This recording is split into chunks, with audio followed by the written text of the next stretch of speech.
Twelfth को कब start करना चाहिए। सीक्वेंस बहुत जरूरी होता है, तो हम लोग उस सीक्वेंस पर बातचीत करेंगे कि वो सीक्वेंस क्या होना चाहिए। अब जो आप ट्वेल्थ की तैयारी करेंगे ना, वो सिर्फ और सिर्फ ट्वेल्थ पर फोकस करके करेंगे। 11th में ऐसे कौन कौन से टॉपिक है जो क्लास 12th में आते हैं, इसके लिए मैंने वन शॉट सीरीज लेकर के आया है भाई।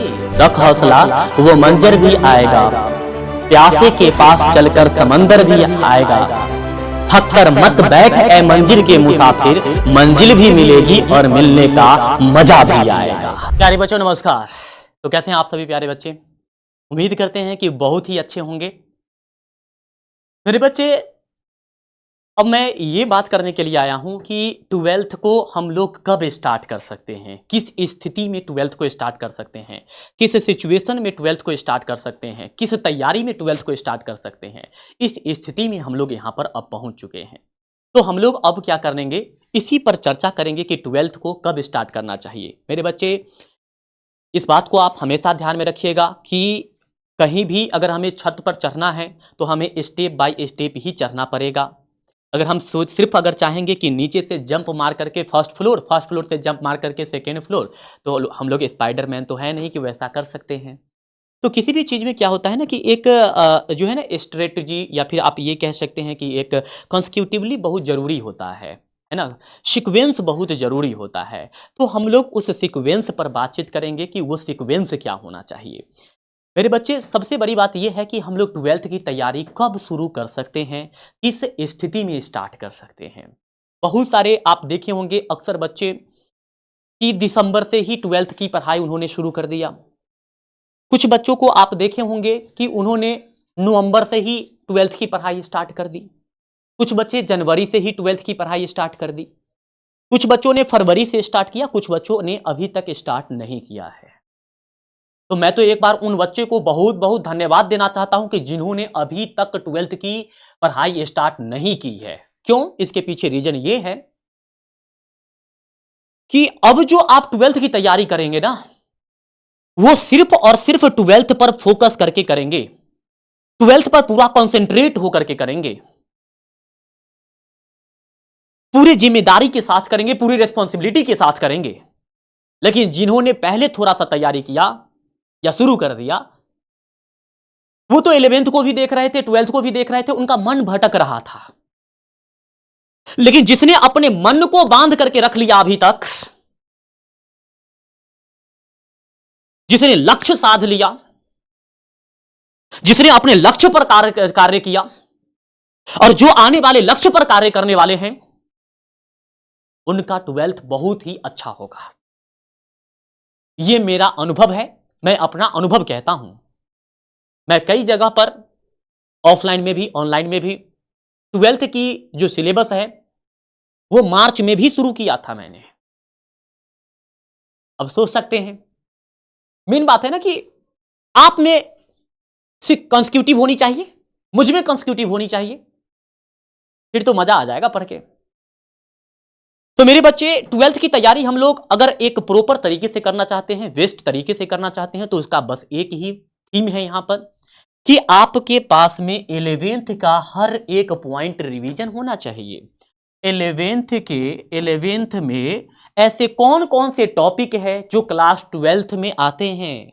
क्लास 12th के चैप्टर में भी पढ़ना होता है, सिर्फ क्लास 12th के चैप्टर में नहीं, जहां की बोर्ड एग्जाम में भी जहां से पूछा जाता है, तो उन टॉपिक को अगर हम लोग पढ़ लेंगे तो सोच करके देखिए कि हमारे लिए वहां पर क्लास 12th कितना आसान हो जाएगा, क्लास 12th हमारे लिए कितने इजी हो जाएंगे, सोच करके जरा देखिए।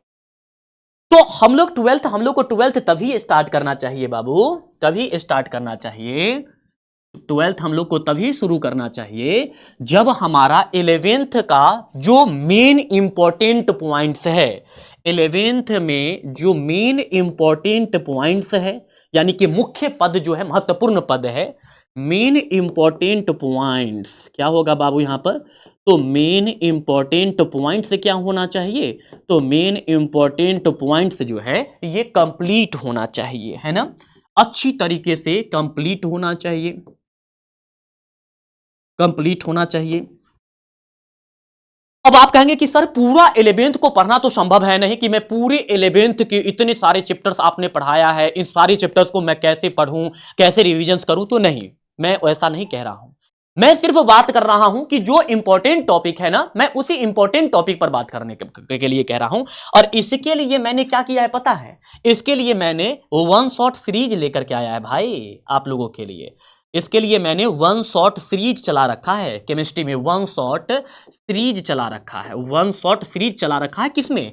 केमिस्ट्री में मैंने इसके लिए क्या चला रखा है? तो इसके लिए केमिस्ट्री में मैंने वन शॉट सीरीज चला रखा है। केमिस्ट्री में मैंने वन शॉट सीरीज चला रखा है। ठीक है, अगर हम केमिस्ट्री में वन सेट सीरीज चला रखे हैं तो अगर आप इसको कर लेते हैं तो इससे क्या होगा कि सारे इंपॉर्टेंट टॉपिक्स आपके यहां से कवर हो जाएंगे, कंप्लीट हो जाएंगे। और जब आप इसका क्या कर लीजिएगा, रिवीजन कर लीजिएगा, तो कहते हैं ना सोने में सुहागा, रिवीजन कर लीजिएगा तो क्या ही बताएं, इतने अच्छे हो जाएंगे आपके। 11th के बेसिक अगर पूरा कंप्लीट है तो 12th के कई सारे टॉपिक्स आपको पढ़ने ही नहीं पड़ेंगे। ये आपको भी पता होगा। मैं जैसा एग्जाम्पल में बताऊं थोड़ा सा, ऑक्सीकरण संख्या हो गया, मोलरता हो गया, मोललता हो गया, बोर्ड एग्जाम में भी पूछा जाता है, आपने 11th में भी पढ़ा है। मोल्स अंश हो गया, आपने 11th में भी पढ़ा है, 12th में भी पढ़ना है। तो काफी टॉपिक मैच करता है, तो इन टॉपिक को हमें जरूर पढ़ना चाहिए। ठीक है, तो इसके लिए हम वन शॉट सीरीज लेकर के आए हुए हैं। अगर आप ये वन शॉट सीरीज कर लेते हैं, इसकी पूरी तरीके से इसे कंप्लीट कर लेते हैं, शॉर्ट नोट्स बना लेते हैं, है ना, क्या करते हैं, शॉर्ट नोट्स बना लेते हैं, है ना, क्या करते हैं बाबू, वन शॉट सीरीज बना लेते हैं। उसके बाद क्या करते हैं, शॉर्ट नोट्स इसका तैयार कर लेते हैं। क्या करते हैं बाबू, इसका शॉर्ट नोट्स तैयार कर लेते हैं, शॉर्ट नोट्स तैयार कर लेते हैं और रिवीजन कर लेते हैं। तब क्या हो जाएगा कि आपका एक बेस बन जाएगा। और मेरे बच्चे, जब आपका बेस बन जाएगा तो निश्चित रूप से आप अच्छा करेंगे, काफी ऐसी चीज समझ में आएगी। अब सोच करके देखिए, मैं एक छोटा सा टॉपिक बताता हूं कि मैं जो बच्चे क्लास 11th नहीं पढ़े, मैं क्लास 12th में जाकर के पढ़ाऊंगा मोलरता, मैं पढ़ाऊंगा मोललता, मैं पढ़ाऊंगा मोल प्रभाज। तो जो बच्चे 11th में पढ़ करके आए हैं उनको तो समझ में आ जाएगा, लेकिन जो 12th में है उनके लिए तो ये नया शब्द होगा। जो 11th नहीं पढ़ा उनके लिए तो ये नया शब्द होगा। तो अब ये नया शब्द देख करके वो थोड़ा सा डिस्टर्ब होंगे, उनको थोड़ा सा दिक्कत होगा। तो इसीलिए मैंने क्या कहा कि हम लोग 12th की तैयारी कब करेंगे, तो जब हमारा एक प्रॉपर बेस बन जाएगा। और प्रॉपर बेस बनाने के लिए हम क्या कर रखे हैं, वन शॉट सीरीज चला रखे हैं। कहां सर PW बिहार बोर्ड वाला जो चैनल है इस पर मैंने चला रखा है। आपके पास में पर्याप्त समय है अभी।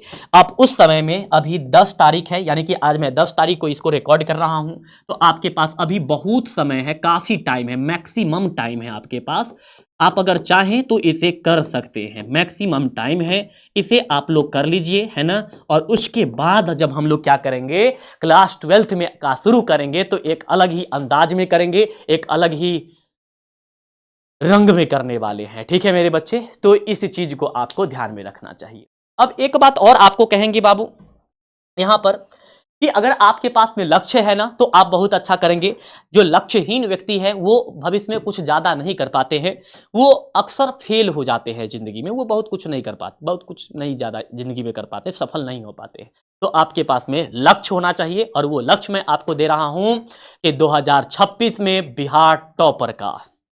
ठीक है मेरे बच्चे, और इसी लक्ष्य के साथ आप लोग को काम करना है। और मैं आपको हमेशा एक लाइन कहता हूं, और अभी भी मैं कहूंगा कि थक कर मत बैठ ए मंजिल के मुसाफिर, या फिर इसे ऐसे भी कह सकते हैं, ध्यान दीजिएगा बाबू, रख हौसला वो मंजर भी आएगा, रख हौसला वो मंजर भी आएगा, प्यासे के पास चलकर समंदर भी आएगा, थक कर मत बैठ ए मंजिल के मुसाफिर, मंजिल भी मिलेगी और मिलने का मजा भी आएगा।